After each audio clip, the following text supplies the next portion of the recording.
Salut Lola. Hey, salut Lolo. Alors, la pêche aujourd'hui, en ce début d'année 2026? Oui, Lolo, c'est pas mal, oui. On commence avec un grand froid, mais ça va, ça va. Bon, bah écoute, super alors. Alors écoute Lola, aujourd'hui, d'abord, est-ce que tu te rappelles qu'un jour tu m'as demandé à quoi ça sert ces espèces de touches noires là qui sont au-dessus des touches blanches sur notre xylophone ou glockenspiel. Oui, oui, oui, oui, ça fait longtemps, oui. Eh ben, en fait, ces touches noires ici, là, hein, ça sert pour les demi-tons. Et c'est ce qu'on va voir aujourd'hui très précisément. On va voir les tons et les demi-tons. C'est pour ça qu'on appelait ça une palette. Alors, avant que je n'aille plus loin, je crois que... Alors, c'est Diana, non? Non, c'est William, je pense. On va voir si c'est lui. Entrez, entrez. Et salut! Salut le duo là! Salut William! Alors, comment tu vas? Bah ouais, bien, bien, bien. Ouais, franchement, bien. Bah, un peu frais, mais ça va.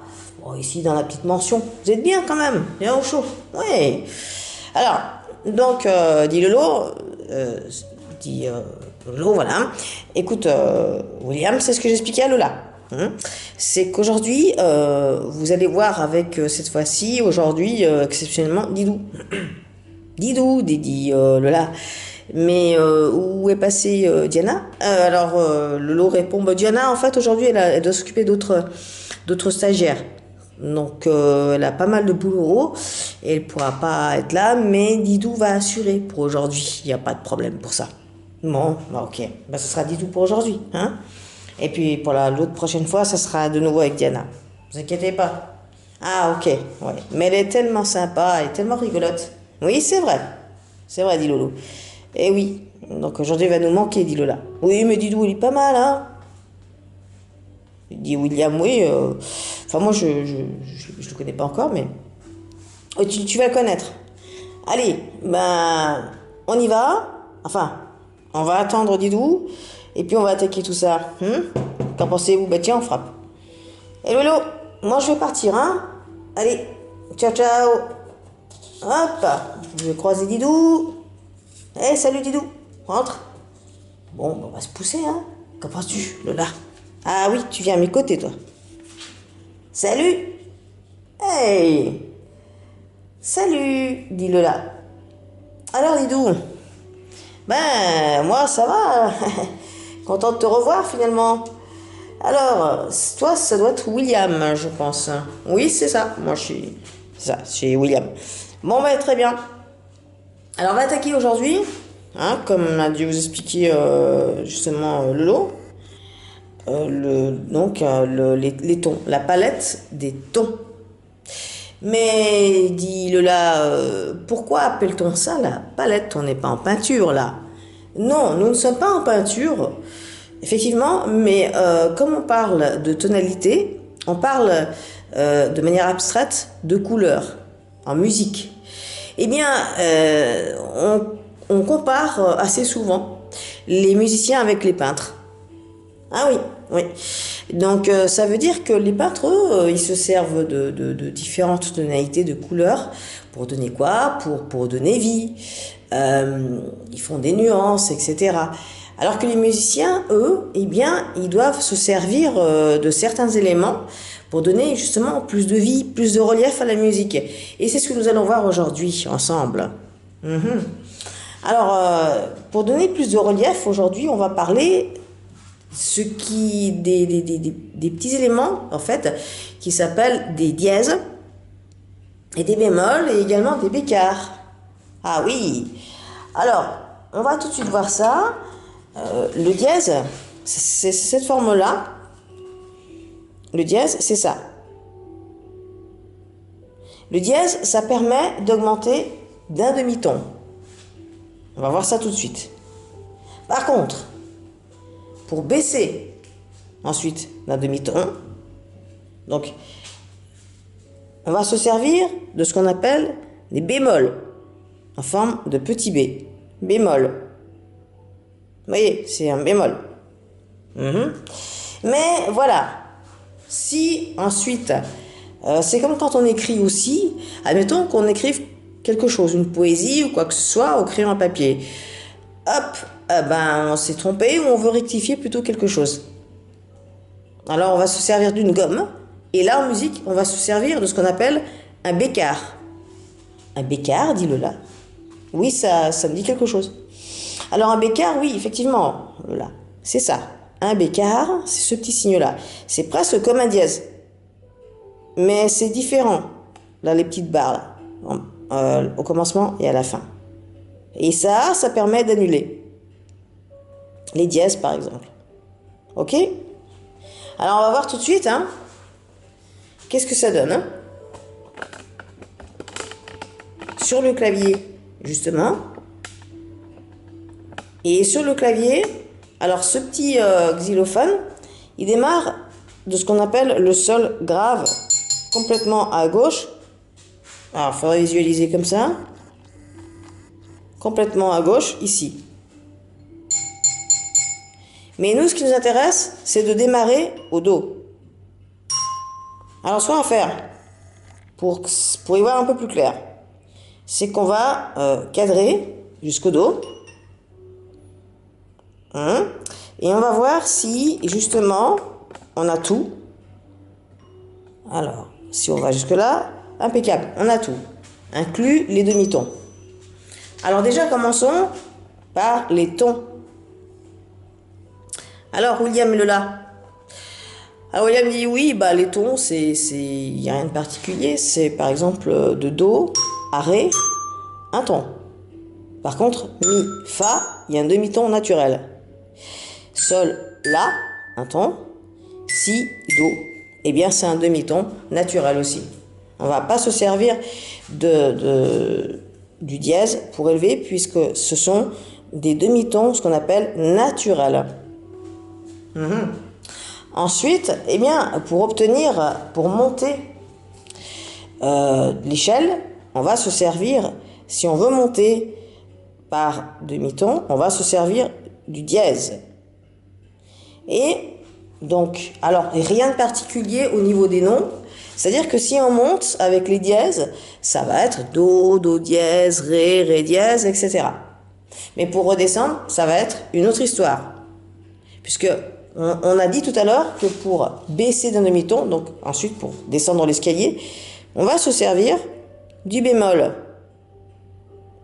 Et comme notre clavier ici, comme sur un piano, eh bien, c'est marqué qu'avec des dièses, nous, dans notre tête, on va traduire les dièses, ça va être en harmonique, les dièses en bémol.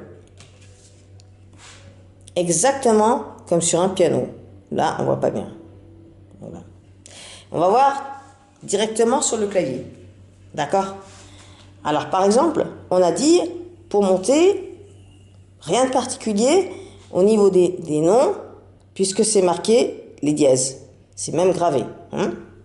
Ce qui fait Do, Do dièse, Ré, Ré dièse, Mi, Fa, Fa dièse, Sol, Sol dièse, La, La dièse, Si, Do. Ah ah. D'accord, est-ce que vous me suivez tous les deux? Oui, oui, ok, on essaye. Bon, bah, si vous avez des problèmes, il faut poser. Non, c'est clair, dit Lola. Voilà. Ensuite, eh bien, tout, genre, comme je le rappelle, tout comme un peintre. Hein, voilà. Donc, il nous faut les petits éléments comme ça. Alors, pour descendre, vous voyez, ça, on va transformer dans notre tête. C'est ce qu'on appelle l'enharmonie. L'enharmonie, ça veut dire que on a le nom des notes. Donc, ça va être les mêmes notes. Vous voyez? Là. Mais on va descendre tout de suite pour mieux comprendre. Hein? Donc, on est là. D'accord? Au Do. Ensuite, pour redescendre, on va faire ça. Do, Si. Donc, on retombe sur le demi-ton naturel. La dièse. Alors, la dièse, La dièse, c'est un si bémol. Ah. La, sol dièse, en fait, sol dièse, c'est un la bémol. Sol, fa dièse. Alors, fa dièse, c'est quoi en harmonie? Quelqu'un le sait? Fa dièse, c'est un sol bémol, dit William. Exactement. Fa dièse. Fa, mi, ré dièse, c'est un mi bémol. Ré, do dièse, on a dit quoi? On l'a vu tout à l'heure. Do dièse, c'est un ré bémol. Et do. Bon, voilà. Eh ben, dis donc. Et au fait, qui c'est qui a inventé tout ce bastringue, là, dit William? Ben, tout ce bastringue, en fait, c'est un certain Guido d'Arezzo. Guido d'Arezzo. Et c'est lui qui a inventé le solfège. En fait, c'est un moine italien. C'est un moine italien qui a inventé ça. Je crois bien, si ma mémoire est bonne, vers le 11e siècle, donc vers le 1500 et des poussières, quelque chose comme ça, quoi. Voilà.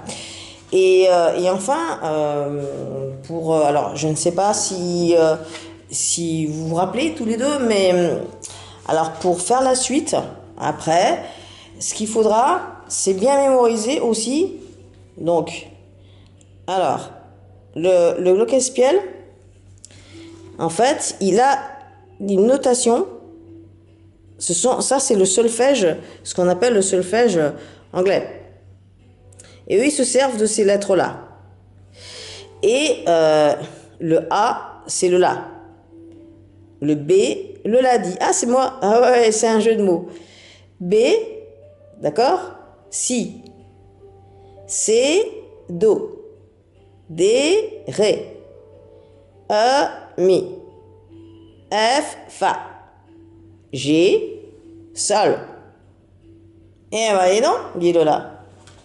Bon, demande William, et pour apprendre ça, est-ce qu'il y a une astuce? Non, alors non, pas vraiment. Là, pas le choix. Là, vous allez être obligé d'apprendre ça uniquement de mémoire. Voilà ce qu'il faut retenir aujourd'hui. Donc, vite fait. Donc, aujourd'hui, on a vu les dièses. À quoi ça sert, les dièses? On monte d'un demi-ton. On est d'accord? Ensuite, on a vu le bémol. Et là, c'est pour baisser d'un demi-ton. Là, il y a une petite astuce. Le B comme baisser d'un demi-ton. Voilà. Et ensuite, que je retrouve, c'est le fameux petit bécard qui, lui, sa fonction est d'annuler l'altération. On appelle ça désaltération. Par exemple, si on a un sol dièse, eh bien, si on retrouve ce petit signe, ça veut dire qu'il faut supprimer le dièse et ça sera un sol naturel de nouveau, tout simplement. Voilà. Alors, oui, c'est pas très folichon, j'avoue. C'est pas très folichon aujourd'hui, mais voilà, de temps en temps, on aura ici à la mention ces espèces de petits cours comme ça, comment dire, pour apprendre des choses. Parfois, on pourra les apprendre avec des petites astuces comme ça. Mais pour ce qui est en fait la notation anglaise du solfège, là, pas le choix. Il faudra apprendre tout simplement de mémoire. Et croyez-moi, on apprend vite. Quand il y a de l'intérêt derrière, quand on s'intéresse vraiment, qu'on aime la musique, etc., ça va vite finalement. Il n'y a pas de problème. Hein? Bon, voilà. Hein? Voilà les amis. Bon, ok, hein, dit William, effectivement. Alors, aujourd'hui, pas de partition. Non, parce qu'il faut retenir les choses petit à petit. Pas d'un coup comme ça, parce que si on essaie d'un coup, c'est ce que disait aussi Diana et Barnabé, quand on essaye de trop retenir d'un coup, après, on en a ras-le-bol. Au risque de tout ficher en l'air et de dire, ouais, genre, ça me saoule, j'arrête, quoi, parce que ça me saoule. Alors que là, on y va petit à petit. Comprenez, là, tous les deux. Ouais, ok, dit William. Bon, ben voilà, hein. Voilà, ben je vous laisse. Et puis, bah, vous allez voir hein, que vous allez y arriver. La prochaine fois, on va voir. Alors, dis-le là. Et au fait, dis-nous. Diana, elle revient quand? Ah, ben t'inquiète, Diana, elle revient dès la prochaine fois. Hein, dès la prochaine fois, tu vas voir, elle revient. Et puis, vous allez voir ensemble, justement, une petite partition qui contient des dièses. Et je pense, parce qu'une partition ne peut contenir soit que des dièses, soit que des bémols. On ne mélange pas. Donc ça aussi, il faut le savoir. Voilà. Allez, ben, ciao, ciao. Moi, j'ai fait ma fonction aujourd'hui. J'ai fait ce qu'il fallait, je vous ai expliqué. Les dièses, les bémols, les bécards. Voilà. Et puis, je vous dis à la prochaine fois, alors. Ciao, ciao. Hein? Allez, bye. Bon, ok, ça y est. Bon, ben voilà, ma chère Lola, hop, ça y est, aujourd'hui, bah ça a été plutôt vite fait, hein. Pas trop de prise de tête. Ouais, bah moi j'avoue que ce soir, je vais bien réviser tout ça, hein, pour bien retenir après. Bon, et puis quitte à avoir le petit clavier, tu sais, qu'on a dans les chambres pour les petits logiciels pour réviser, ça va pas mal ça aussi. Hein. Ouais, t'as raison. Ok. Voilà. Allez, on va partir. Et puis, voilà, quoi, on va se retrouver la prochaine fois avec, toujours pareil, avec le lot, tout ça, hein, pour une prochaine leçon. Allez, ciao, ciao. Et puis, à la prochaine.